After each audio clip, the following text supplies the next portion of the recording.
En la antigua Grecia nació la filosofía y existieron grandes filósofos como Aristóteles, Platón o Sócrates, pero antes de ellos, valga la redundancia porque su nombre lo indica, estuvieron los presocráticos, o mejor conocidos también como los filósofos naturalistas, porque hay algunos filósofos como los atomistas que se consideran presocráticos, pero en realidad sus fechas de nacimiento son después de Sócrates, pero eso es más que nada por su corriente de pensamiento, que en este caso sería naturalista.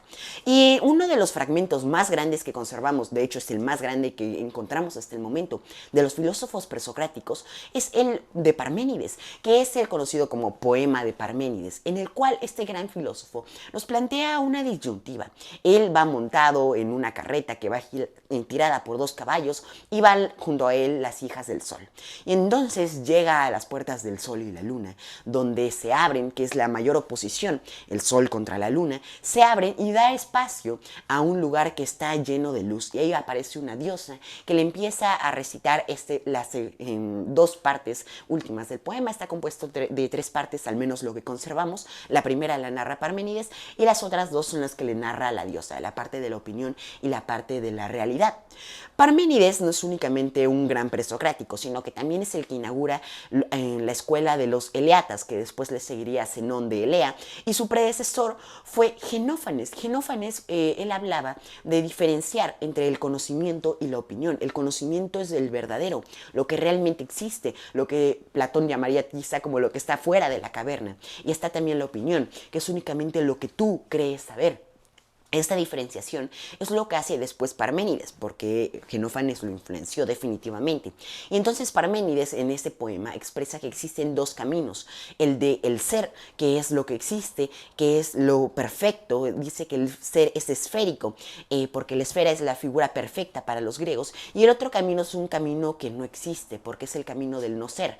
Y entonces no puedes pasar por ese camino, es impracticable. Entonces el único camino es el del ser, que es. A veces es un poco redundante esta forma de explicarlo, pero es que esa es su filosofía. Él dice que el ser es y no puede no ser, y que el no ser no es y no puede pasar a ser. Es decir, no puede haber un cambio de un estado de la materia al otro, que en este caso es de existir a no existir o al revés. Para él no existe el cambio. De hecho, como lo expresa Zenón de Elea, su discípulo, a través de sus paradojas, es que el tiempo y el espacio son absurdos, no existen. No es algo posible poder hablar de ellos. No existe tampoco el movimiento, porque en realidad el ser es eterno, es perfecto, es inmóvil. Dentro del ser no existe ni el tiempo ni el espacio, son solo ilusiones. En este caso quizá nos recuerda un poco la filosofía de la caverna de Platón, pero esto es una filosofía bastante previa a ello. Y esto es algo interesante, y no únicamente porque es una teoría que nos da argumentos bastante sólidos, porque si hacemos caso a absolutamente todos los principios que usa Parménides para desarrollarlo, realmente es irrebatible lo que él está diciendo. Él está diciendo que nosotros no existimos, que somos una mera ilusión, que lo único que existe es el ser. Y obviamente muchos filósofos simplemente trataron de refutarlo, porque si no se refuta lo que dice Parménides, en sí ahí se acaba todo, porque él dice que no existimos y no tiene sentido pensar si no existimos. Y entonces esto es un poco de lo que inaugura Parménides, esta filosofía como una especie de tomar por principio que nosotros no existimos. Es el primero en hacerlo, además de también inaugurar la ontología, que actualmente es una rama de la filosofía que estudia el concepto del ser o los entes. Los entes son las cosas que existen, y una pregunta ontológica es ¿qué es el ser? Y el día de hoy no estoy aquí principalmente para hablarles de un filósofo, sino para hablarles de un libro. Y bueno, quizás se estén preguntando qué tiene que ver la filosofía con un libro, y más específicamente con un libro álbum como es el que les vengo a hablar el día de hoy. Y es que este es un libro que nos aborda un tema filosófico de una manera increíble, y nuevamente desmitificando a los libros álbum, este es un libro que nos plantea preguntas ontológicas, preguntas que ya se había hecho Parménides y que quizá trató de solucionar, y muchos otros filósofos han tratado de hacerlo. Entonces, este libro, Una historia sobre ti, de Soren Lind y Hanne Bartholin, es una especie de continuación o es un libro, digamos, como hermano de este que tenemos por acá arriba, que es Historia sobre absolutamente nada. Ambos están publicados en Editorial Letra. De aquel ya tenemos una reseña en el canal que si quieren pueden ir a ver terminando este video. Y que además Editorial Letra siempre nos sorprende con libros que abordan temas filosóficos, que nos hacen reflexionar, y este no es la excepción. Una historia sobre ti nos empieza a reflexionar no únicamente sobre el ser en general, sobre las cosas que existen, sino más específicamente sobre ti. Y dirás, bueno, ¿cómo los autores saben sobre mí, sobre mi vida? Y es que no te están hablando exactamente sobre tu vida, están hablando sobre el concepto lógico de quién es yo, de quién eres tú. Y esto es algo increíble que tiene este libro, porque te dice quién eres tú, qué es lo que te hace ser tú. Es un libro que me recuerda un poco a la paradoja del barco de Teseo, en la cual, bueno, Teseo es este héroe griego, hijo de el rey de Atenas, que fue hacia Creta para vencer al Minotauro y regresa en un barco con Adriana. Mientras tanto, su padre Egeo, porque regresó con una vela negra, que eso indicaba que él estaba muerto, su padre se aventó cuando vio llegar el barco. Es una parte de la mitología bastante interesante, les recomiendo que investiguen más sobre Teseo. Pero bueno, resulta que este barco de Teseo, según lo que narra Plutarco, lo conservaron mucho tiempo después los atenienses, ya en una época en la que ya no era, digamos, esta parte mítica de la Grecia, sino ya más bien algo que de lo que sí tenemos más registros. Plutarco dice que conservaron el barco hasta ese momento. Y entonces, aquí es donde entra lo curioso de la paradoja, y que bien dice Plutarco que dio lugar para el pensamiento de muchos filósofos. Y es que empezaron a sustituir las tablas viejas del barco, las originales, por unas nuevas, y las empezaron a sustituir poco a poco. Y lo que menciona Plutarco es que muchos también han tratado de seguir con esa paradoja, y es que sigue siendo el mismo barco. Y ahora, ¿qué sucedería si continuamos quitando las tablas originales y cambiamos por unas nuevas? Y así sucesivamente hasta que no quede ni una sola tabla original. ¿Sigue siendo el barco de Teseo? Muchos diríamos que no. Pero ahora, ¿qué sucede si almacenamos esas tablas originales y luego armamos un nuevo barco igual al de Teseo, pero con las tablas viejas? Ahora, tenemos dos barcos de Teseo. ¿Cuál es el barco de Teseo si es que solo hay uno? ¿Y en qué momento dejó de ser el barco original?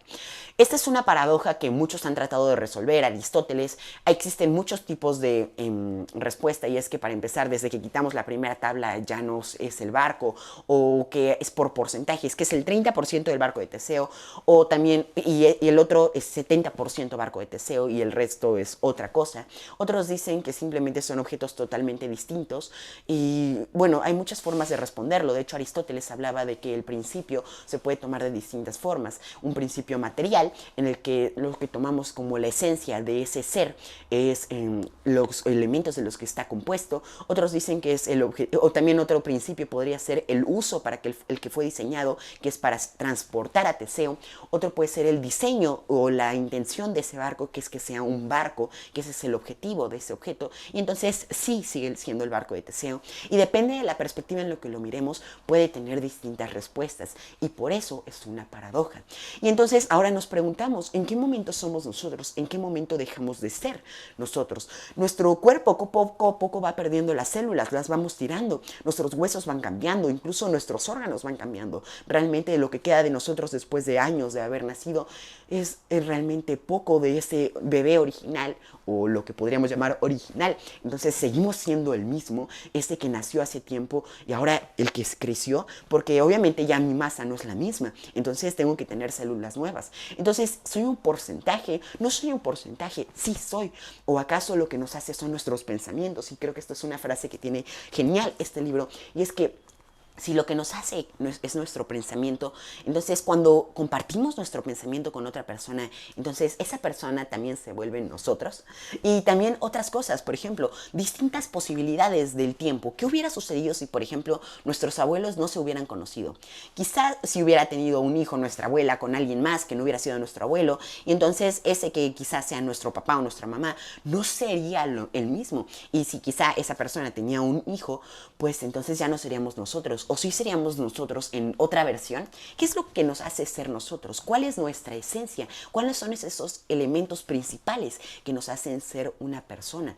El ser hijos de tal persona, el ser nietos del hijo de alguien, o lo hacen nuestros pensamientos. Pero hoy, si de repente cambiamos nuestros pensamientos y ya no pensamos lo mismo, nos lo hace nuestra actitud, que también puede cambiar. De hecho, otro filósofo griego, igualmente presocrático, Heráclito, decía que una persona no puede bañarse 2 veces en el mismo río, o al menos eso dice en el Teeteto, que es uno de los diálogos de Platón, y Platón los escribió y según es lo que recuerda que conversó Sócrates con otros filósofos. Y entonces, si tomamos en cuenta ese principio, todo cambia. De hecho, Heráclito hablaba sobre una especie de pantarrei, que es como se dice en griego, todo fluye. Entonces, tanto el hombre es distinto como el río es distinto. Y entonces ahora nos preguntamos por qué es distinto. Estas son preguntas que quizá podemos darles distintas respuestas, pero no vamos a estar conformes con esas respuestas porque a veces pueden tener muchos problemas. Y es por eso que la filosofía no es ciencia, ni tampoco no es ciencia, porque también aborda otros temas que no pueden ser abordados, al menos en este momento de nuestra historia, por las ciencias exactas o por los datos duros. Hay distintas formas de responder las preguntas y puede ser preguntas que se pueden responder con ciencia, es decir, algo totalmente comprobable, o que quizá se puede más bien teorizar a través de la ciencia, porque usualmente la ciencia tampoco puede ser totalmente comprobable. También está la filosofía, que es una forma de responder preguntas que no se pueden comprobar por completo usando la razón, o a veces también se usa la religión, que usa dogmas. Entonces, existen muchas formas de responder las preguntas. La filosofía es una de ellas. Y lo que hace este libro, más que darte una respuesta, es plantearte preguntas para que tú mismo trates de responderlo. Y creo que es lo que traté de hacer en este video. Simplemente plantearles a ustedes las preguntas para que quizá ustedes también nos puedan compartir qué reflexionan, qué opinan, de qué manera podríamos solucionar algunas de estas paradojas. ¿Y quién soy yo? ¿Quién eres tú? Y si me veo en el espejo, ¿sigo siendo yo? ¿Es otro yo? ¿Y qué pasa cuando quito esa mirada del espejo, pero me sigo reflejando desde una perspectiva o de algún ángulo? ¿Sigue existiendo ese otro yo?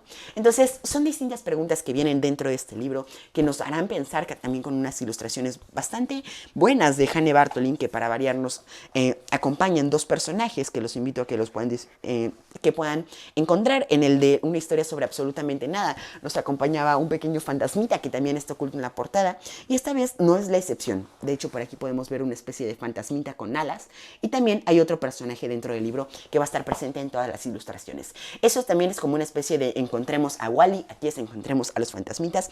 Entonces es un libro que puede tener distintas lecturas, únicamente buscando a estos fantasmas, preguntándose, tratando de responder, o quizás simplemente quebrándonos la cabeza para siempre con estas preguntas. Así que mi nombre es Bruno Segura, muchísimas gracias por vernos y próximamente estén pendientes porque voy a sacar algunas otras reseñas de algunos de los libros que tengo por aquí de Editorial Letra. Ya he sacado algunas, así que estén pendientes porque se vienen algunas más. Hasta la próxima.